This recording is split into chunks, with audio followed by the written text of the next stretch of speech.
Welcome to the 50 for 50 podcast for Sycamore View Church in Memphis, Tennessee. I'm your host, Anna Moser. In 2028, our church will turn 50. As we look forward to that celebration, we're taking a look back at the stories and people who have shaped our church. 50 stories over 50 months to celebrate 50 years. I encourage you to jump on our website, sycamoreview.org/50-4-50 to watch a short video telling this month's story. We'll be diving deeper into that story here with a special guest each month. So let's jump right in.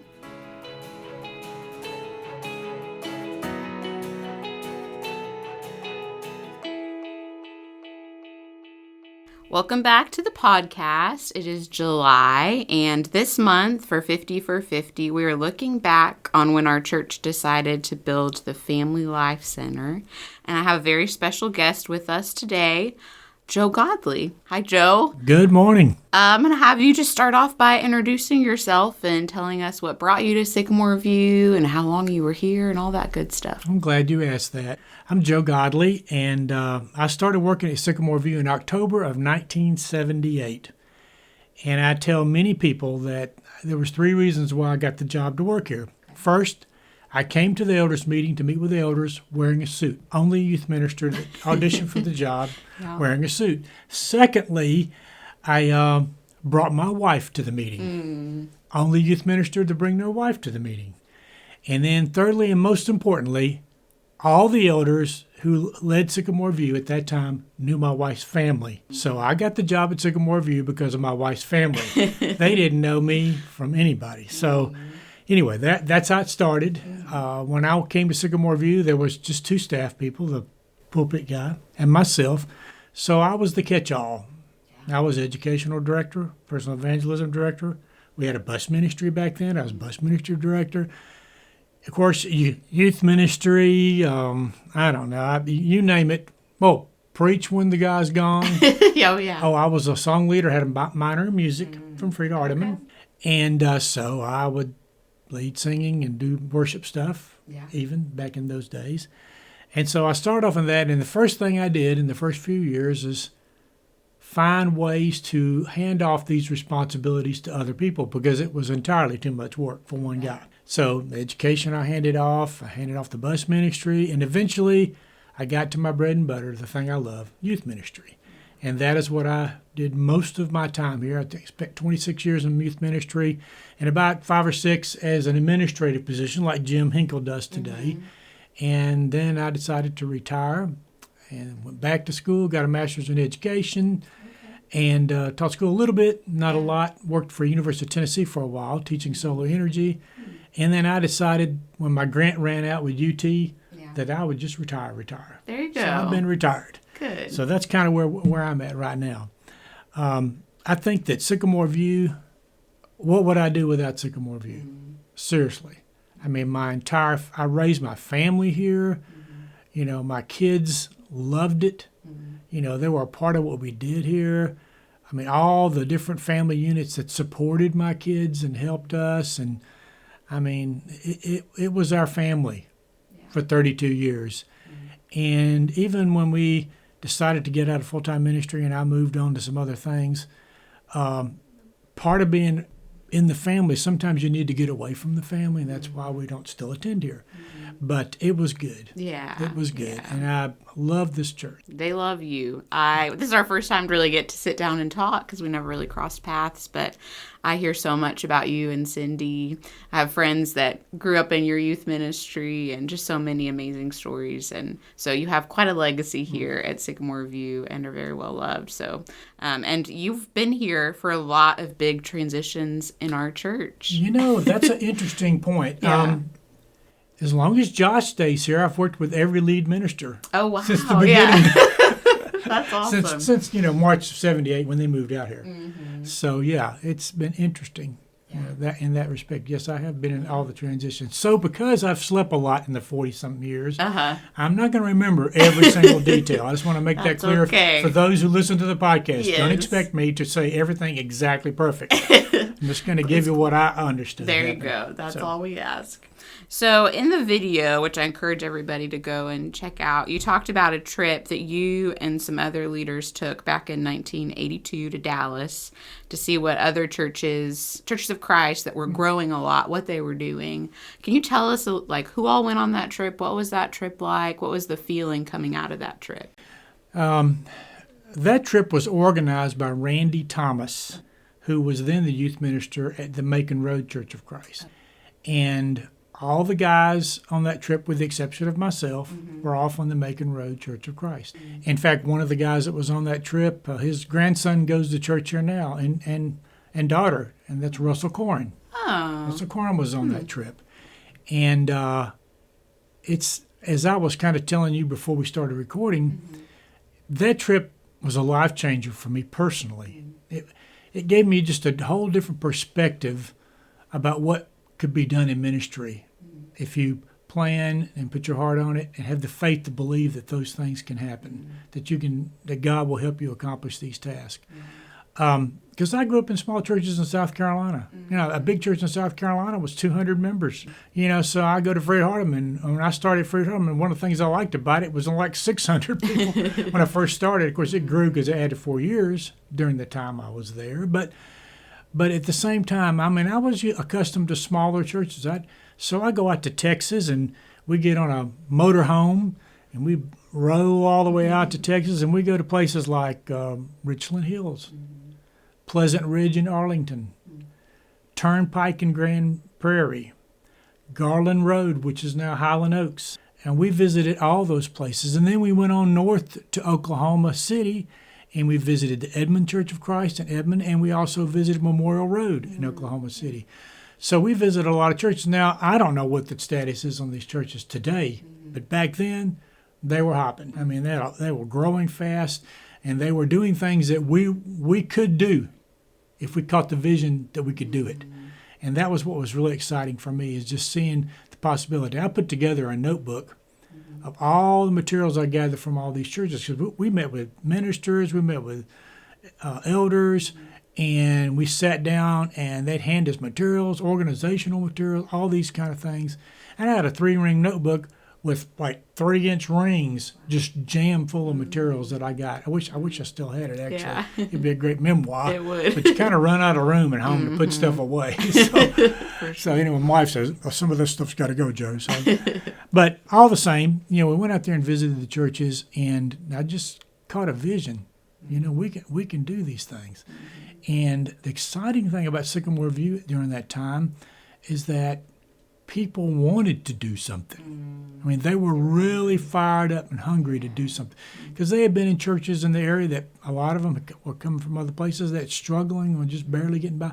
They caught the vision that we can do some great things, and God will use us and use our talents. And we had a lot of talented people back then, a lot of talented people. So you came back with that notebook. Yes. And this idea. Right. And the vision of building a place where there could be fellowship and a gymnasium, kitchen, all of that, more classrooms for small groups and things. And that at the time was a big risk for our church to take. Sure it was. And for me, as younger, and I didn't grow up in Church of Christ, to think about that being a risk is kind of hard for me to wrap my brain around. Can you explain, like, why that was seen as a risk, and like how the initial response to those ideas? It sounds like our leadership was hungry for it and ready for it, but maybe from the outside, this was a risky decision to build a structure like this. Yes, because it was not popular among churches of Christ. Yeah. Like I was telling you before we started recording, the leadership here took chances. They sold, back then, Camp Hayaka, used some of the money from Camp Hayaka. Most people probably don't realize we used to own a youth camp. Huh. And so they sold Camp Hayaka and put the money into this facility that we're in today, and moved out here. And, I mean, there was barely any roads out here back then. I mean, where the Family Life Center sits today, that was all woods. In fact, I remember one time at Christmas going and cutting a Christmas tree down out of the woods for a youth activity. Oh, wow. So, I mean, it was all woods. Yeah. And so these guys moved out here. No apartments were here back then.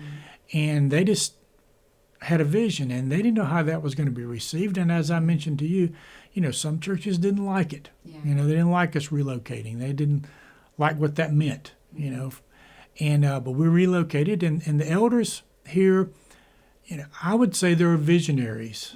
Okay, they would listen to suggestions and ideas. We used to have annual planning meetings in which we'd sit down with the membership and let them give input on ideas and concepts. And some of the ideas were like really off the wall. Yeah. And some of them were really good, and you're still doing some of them today. Wow. Okay, those kind of things are still going on. And one of those that came out of that meeting, and of course, I'm not going to say I wasn't pushing it, I was pushing it, but was to build that Family Life Center, to build that, we used the term Family Life Center because back then it was so offensive to say gym. If you said gym, people just got upset about it. In fact, a guy wrote an article in one of their local bulletins, and he said, Sycamore View. He goes, gymnasiums, ball fields, because we have ball field in the back. What's next? Golf course? And that's what he put in his article. And I thought, could we go to 9 back there? Could we do a golf course? Could we do that? Seriously. No, I didn't really do that. But the whole idea is that we were not looked upon in a highly. But, as time progressed, other local congregations started building their Family Life Centers too, within just several years. So it soon became an accepted thing. But to be the first one to do something, you're a target, And even people writing their bulletins, fussing about us having. One of my favorite stories is one of the congregations here was fussing about us having the gym, and then when we opened the gym up, they wanted to know when their guys could come practice basketball. No kidding. And then got aggravated with me when I said there was no time slots available because we're using all of them. Yeah. Complained to one of our elders about it, which is hilarious. Because the point is, you wouldn't even fart a month ago. Now you want to use it. So the point is that somebody had to step out. Yeah. And our leadership was willing to do that. Yeah. That's awesome. I think that's a theme that we're picking up as we look back over the 50 years is we haven't been afraid to take risks. Exactly. And I think to see all of the rewards that came from building the Family Life Center and just looking back on all the things that have taken place there, and those were mentioned in the video, but like you said, lots of sports league things, and we do like the clothing sale, right? And now the Boys and Girls Club. Exactly. Just so many things that back then, I don't even know if you could dream of like a Boys and Girls Club being in our space, but having that gym made that a possibility for us. So it's kind of amazing to think about. What are some of your favorite memories from the Family Life Center in those early years and opening up the gym? I remember when we opened the gym, we started fifth quarter. And on our first fifth quarter, because the countertops had not come in for the kitchen, we put plywood down so we could serve the kids. We had a huge crowd came out, and we had a good connection. The band director at the time at Bartlett High School was a member here, and so we had Jeff Cousins, who's now an elder here. He was working with schools too. So those opportunities propelled a lot of kids our direction. And one of my favorite ones about that was I always had devotionals. Okay, I'm like, if you're going to get the kids together for anything, you got to have a Devo. And I used to always say, if you don't have devotionals in your Family Life Center, then it's just a community center. So that's the difference. It's the spiritual aspect. And so after a while, the kids would get used to the idea that at a certain time, at night, usually about 11:30 or so, that I was going to have everybody sit down for a minute and I was going to share or have somebody share a devotional thought. And some of the guys who were not really quite into that spiritual concept, they would try to hit the doors when they thought I was getting ready to have everybody leave. And so what I did was I had a couple of my parents who were there helping out, and one of them in particular was a very large guy. And I said, just go over and stand by the doors. And he says, what for? And I said, well, I want the kids to stay here for the Devo. I said, we're not going to be here that long, and they can hear the Word of God for a few minutes. I said, we've been taking care of them all night. They've been playing all night. And he said, well, I don't really want to say anything. I said, you won't have to say anything. He goes, what do you mean? I said, just stand there and look like you're going to say something. And I said, they'll turn around and come back. And so sure enough, I had these parents standing at the doors, and they got up and they started walking, and then they'd see them, they'd turn around and come back and sit down. So it worked. But that was one in the Family Life Center, I mean, weddings, banquets. I mean, we had ministry fairs in there in which ministries of the church were all around the walls and stuff. I mean, we just used that thing over and over again. And I remember I coached girls basketball and boys. In fact, I coached Kip in basketball. That gives you an idea how old I am.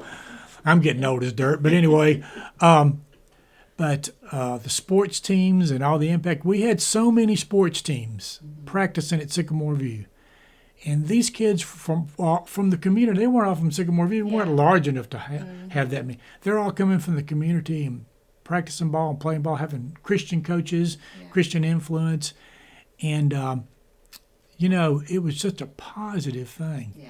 Such a positive thing. Yeah. And I just remember that. But anyway, I was going to say I had 2 teams and I couldn't even get playing time, practice time in my own gym. It was so full. Yeah, it was so full that I went over to the Brownsville Road Church and used their gym because they had some time left. And I'm not trying to say something bad about Brownsville Road. I said, at least they let me use it.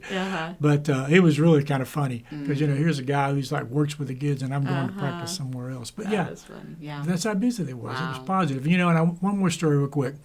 So during the ball team era, a lot of great coaches. A couple of my coaches were friends with R.C. Johnson. Okay. That probably doesn't mean anything to you. R.C. Johnson was the athletic director at the University of Memphis. Okay. So we'd have banquets and get-togethers for the kids, and ball players from University of Memphis would come to the banquets. And, it was like, back then it was William Bedford, Andre Turner, well-known Memphis ball players would come to the thing. And it was cool. Yeah. It was cool to have that kind of reception. And it was very meaningful. But anyway, and I thought we did a lot of good. I think we can look back, and there are kids, and I couldn't go through and name every kid, but I know lots of kids who practice ball here who went on to play college ball, even at Christian universities, so forth and so on. Yeah. That's awesome to think about all the impact that space has created. And something about dreaming big and in those conversations about, when you need to do something at a church building, the money always comes up. And I love hearing about how the funding, how did that all come together to build this? Well, the Family Life Center deal was an interesting deal. We were so on fire. We put together a committee of guys, and the guys said, okay, we're just going to raise all the money right here within the church.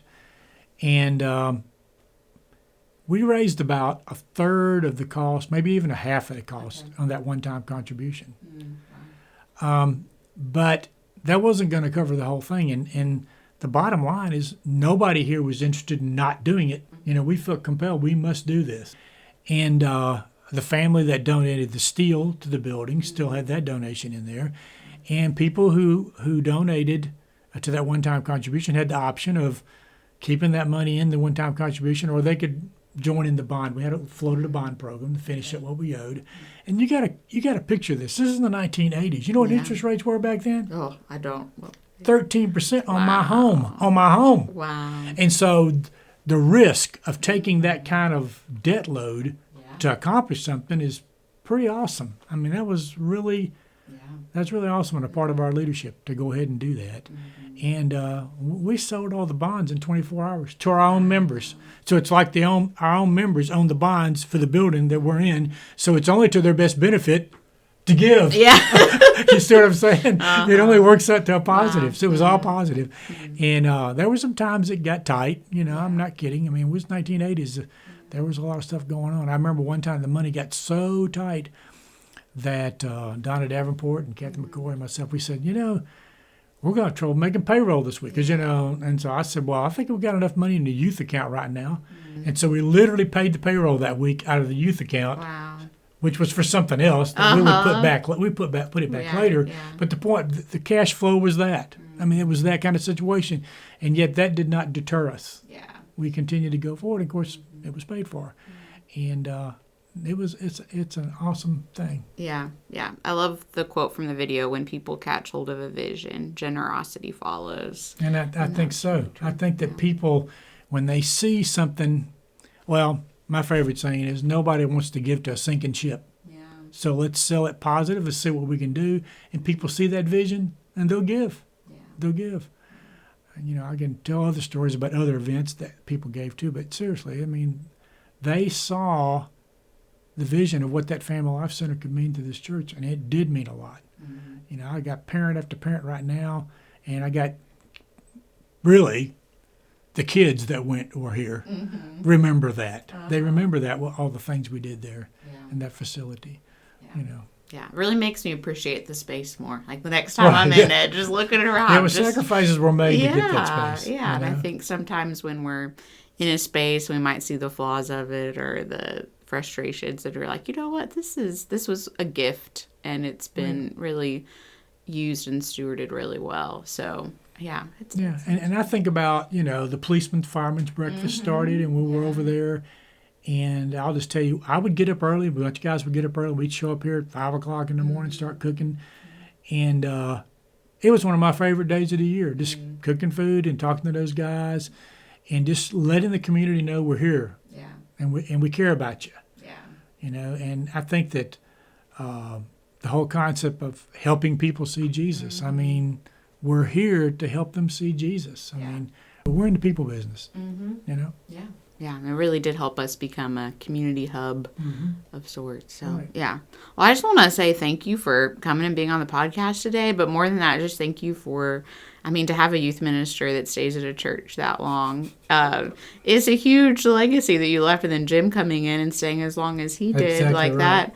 That's a big deal and a huge it's impact. It's a big deal, and I'll say it on this tape. It's a big deal that Josh is here, too. Yeah. Okay, Josh is hung in there, too. And I admire those guys. I appreciate them. Because I know what it's like to be where they are. You know, when you stay at a place a long time, you don't have the 7-year thing where you can go back and reuse your material.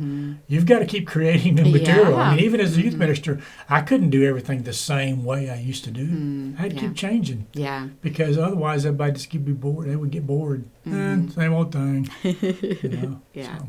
Well, we're really grateful for your legacy here and the way that you caught a hold of a vision and brought it and shared it with their church so they could all catch a hold of that because it's. Yeah, I think the vision to do something was there. It just needed to be kindled. Yeah. And I think going to Texas was a good kindling. Yeah. Kindled our spirit. Yeah. To do some things. Yeah. That's great. Well, at the end of every episode, I'm asking everybody to kind of share with us a short prayer.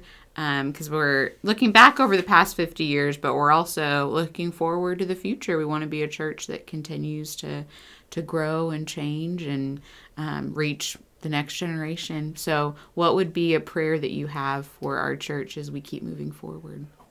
My prayer for Sycamore View would be to remember that we are in the people business, that we need to love people, we need to nurture people, we need to disciple them in Jesus Christ, teach them about the Lord, walk with them, and remember that God is the reason why, Jesus is the reason why we're all here. And so give him the glory for the things that he does with you in your life. Be an open book, willing to help out, willing to serve. And I think that as the congregation goes from and forward, if they can continue to focus on that, great things will happen. It's beautiful. Well, thank you again for being here. And join us next month on the podcast. We're going to be talking about the preschool Mother's Day Out program. I'll remember it well. Yeah. See you next month.